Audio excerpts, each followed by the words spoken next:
n'abandonne jamais personne. Dieu ne délaisse jamais personne. Je sais, par exemple, qu'à l'heure que je suis en train de parler, il y a un conflit dans la vie de plusieurs personnes qui sont en train de se dire, mais comment Dieu ne m'abandonne pas? Il voit comment je suis. Comment le pasteur est en train de dire que Dieu ne me délaisse pas et je suis dans cette situation? Tout à fait. Tout à fait. Ça, c'est encore une preuve que la parole de Dieu, elle est vraie. Et que la parole qui sort de la bouche de Dieu ne peut jamais revenir en arrière. Jamais. Jamais, jamais, jamais. Quand Dieu, il promet, il le donne. Quand il promet, il le donne. Quand il demande, il attend que chacun de nous fasse sa part. Et quelle est notre part? Obéir. Regardez le pasteur, s'il vous plaît. Obéir. Obéir à Dieu, ce n'est pas devenir membre d'une église. Obéir à Dieu, ce n'est pas être adhérent d'une religion. Parce qu'il semble que maintenant c'est la mode. C'est la mode. À un moment donné, la mode était de devenir protestant. Après, c'était de devenir bouddhiste. Après, c'était de devenir évangélique. Quelque temps en arrière, la mode, c'est devenir musulman. Et les personnes ne deviennent pas facilement juifs parce qu'il y a un grand trajet. Mais ce n'est pas la religion qui sauve. Ce qui sauve ou qui nous sauve, c'est qui? C'est le Seigneur Jésus. C'est Jésus qui nous sauve. Oui, je défends mon Église personnellement, même si l'Église n'a pas besoin qu'on la défende. Parce que quand l'œuvre elle est de Dieu, c'est Dieu qui justifie. Amen. C'est Dieu qui justifie. On n'a pas besoin de défendre. Les personnes parlent, critiquent, jugent, condamnent, se moquent et tant de choses. Aux yeux du monde, je suis ici devant vous et aux yeux du monde, je suis considéré comme un charlatan, comme un voleur, comme ceci, comme cela. Mais on a fait le même avec qui? Avec le Seigneur Jésus. Et pourquoi nous sommes considérés tout ça? Parce que nous tenons à garder la parole de qui? De Dieu. Regardez bien. Nous tenons à garder la parole de Dieu. Nous tenons à obéir à Dieu. Et cette obéissance n'est pas une obéissance qu'on puisse dire comme ça.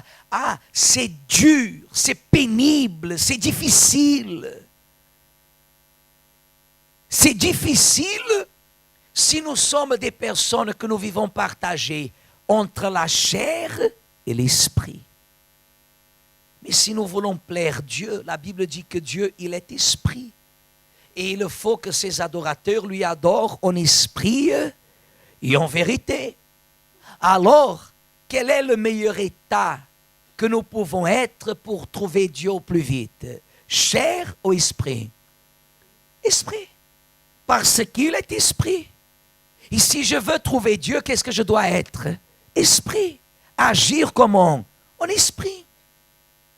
Et qu'est-ce que ça veut dire, pasteur? Vivre en esprit, agir en esprit, ça veut dire vivre en concordance avec la volonté de Dieu. Je suis au travail.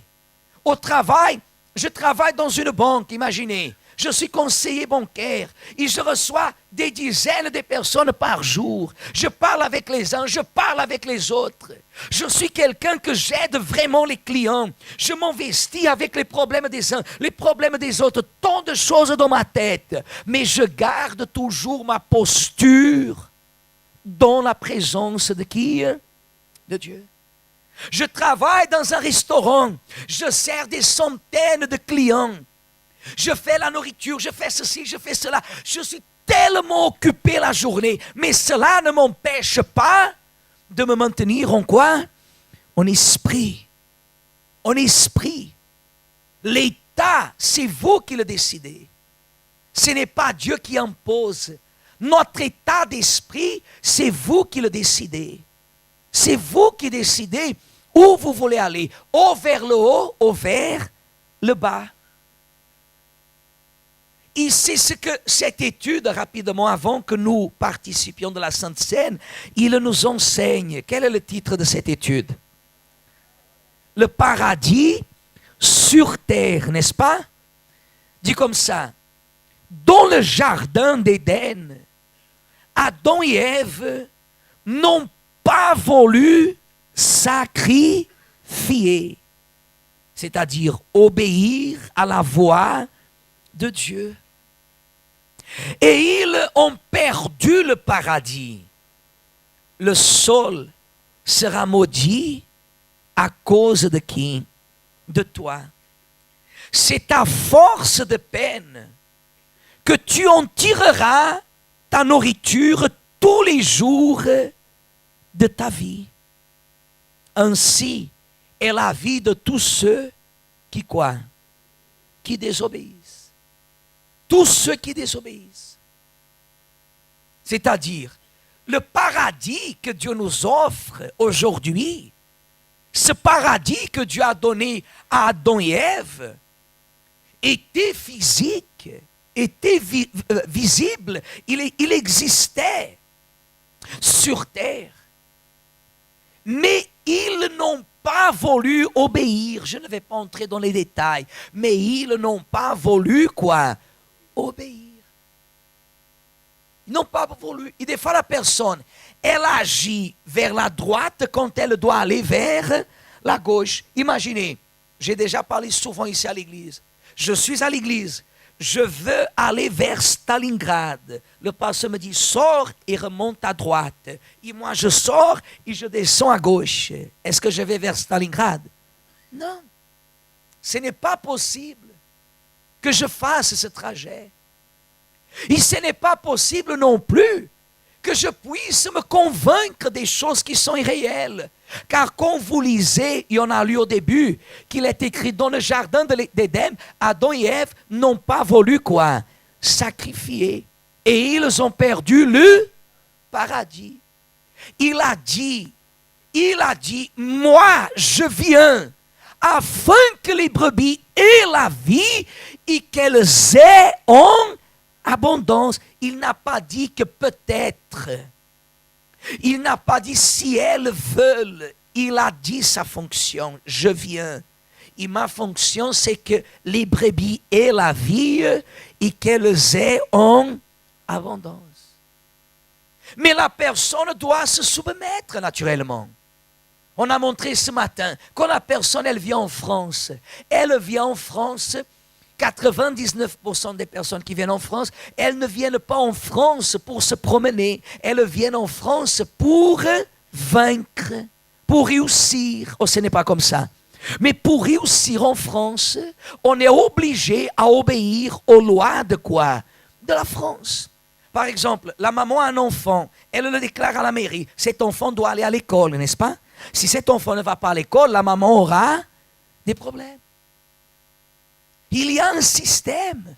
Il y a un système, Église. Il y a un système. C'est-à-dire, il y a une obéissance. La personne, elle obéit à la loi, aux lois de la France, aux lois, soi-disant, démocratiques de la France. Mais vis-à-vis de la Bible, non. Elle mange. À l'exemple d'Ève. Elle mange. Elle a mangé de ce fruit. Elle a amené cette tentation à Adam. Et tous les deux ont mangé. Parce qu'ils n'ont pas voulu sacrifier. Ils n'ont pas voulu sacrifier. Parce qu'ils n'ont pas voulu se sacrifier, ils ont perdu. Ils ont perdu. Et jusqu'aujourd'hui, on vit sous cette loi. Le seul moyen de changer notre situation, c'est d'accepter de nous soumettre à qui? À Dieu. l'étude dit comme ça. Regardez ce que dit l'étude. Abraham, quant à lui, a sacrifié. Il a obéi à la voix de qui? De Dieu. Et il a vécu dans le paradis ici sur terre. Il a joui d'une vie complète et est mort après une heureuse vieillesse, âgé et rassasié de jours. Et dans l'éternité, le sein d'Abraham a été considéré comme étant le paradis lui-même. Luc 16, 22, vous pouvez voir ça. La foi abrahamique montre que vous n'avez pas besoin d'attendre l'éternité pour vivre dans le paradis. Le paradis peut commencer ici, mais il y a un prix pour y entrer et y demeurer. Votre obéissance. Nous voyons cela arriver dans la vie de ceux qui ont suivi cette foi, des personnes qui vivaient un vrai enfer et qui aujourd'hui jouissent d'une vie paradisiaque ici sur terre. De leur fort intérieur jusqu'à leur extérieur, elles vivent dans un petit bout de ciel sur terre. Jésus a dit, à celui qui vaincra, je donnerai à manger de l'arbre de vie qui est dans le paradis de Dieu. Amen. Amen, Église.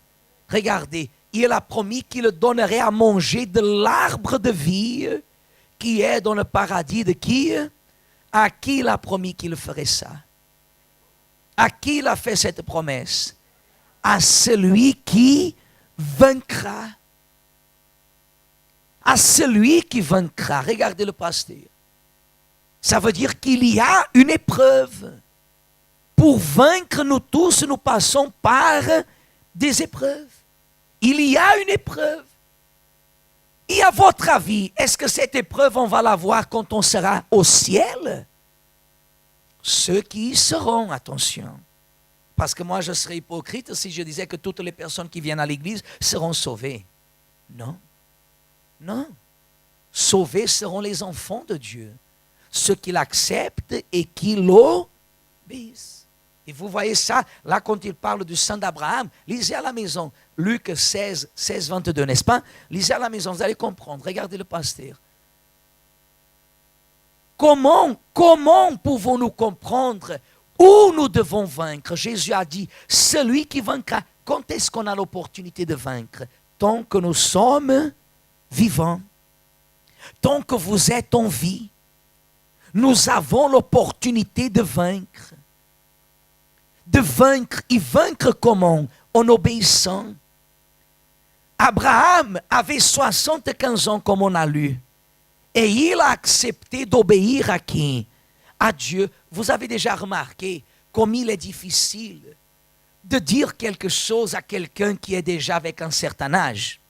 Vous avez déjà remarqué ça? Oui ou non? C'est difficile. C'est difficile convaincre quelqu'un qui a déjà un certain âge. Vous lui dites quelque chose, l'âge qui passe, la tendance de la personne, c'est d'être têtu. Abraham, il avait quel âge? 75 ans. 75 ans. Et quand Dieu lui a dit, sors, Abraham, il aurait pu faire comme ça. Aïe! Vous savez ce que ça veut dire, c'est aïe? Hein? Hein? Aïe! Aïe! Aïe! Vous savez, vous entrez à la maison, vous dites, j'amène un poulet. Viens faire la vaisselle. Aïe! Vous savez, c'est aïe. Il aurait pu faire aïe. Aïe, Seigneur, c'est vrai. Où veux-tu que j'aille? Mais non. Il a obéi. Pour nous, c'est facile, l'Église. Pour nous, c'est facile. Pour nous, c'est facile. Parce que nous racontons l'histoire. C'est pour cela que Jésus a dit, fils d'Abraham est celui qui obéit et pratique les œuvres de qui? D'Abraham. Dieu ne regarde pas l'âge. Des fois, la maman, elle dit à l'église, ah, parce que tu dois me respecter parce que je suis déjà une mamie. J'ai l'âge d'être ta maman. Mais on respecte tout le monde pareil. Je respecte une jeune fille comme je respecte une maman. Il n'y a pas d'âge. Le respect, il est réciproque. Dans tous les sens, le respect que j'ai pour un garçon, petit garçon, j'ai pour un adulte. Respect, c'est du respect. Et si vous voulez que les personnes vous respectent, qu'est-ce qu'il faut que vous fassiez? Que vous respectez. C'est le seul moyen que vous avez de les mettre à leur place. Quand elles vous manquent, du respect. Le respect produit respect.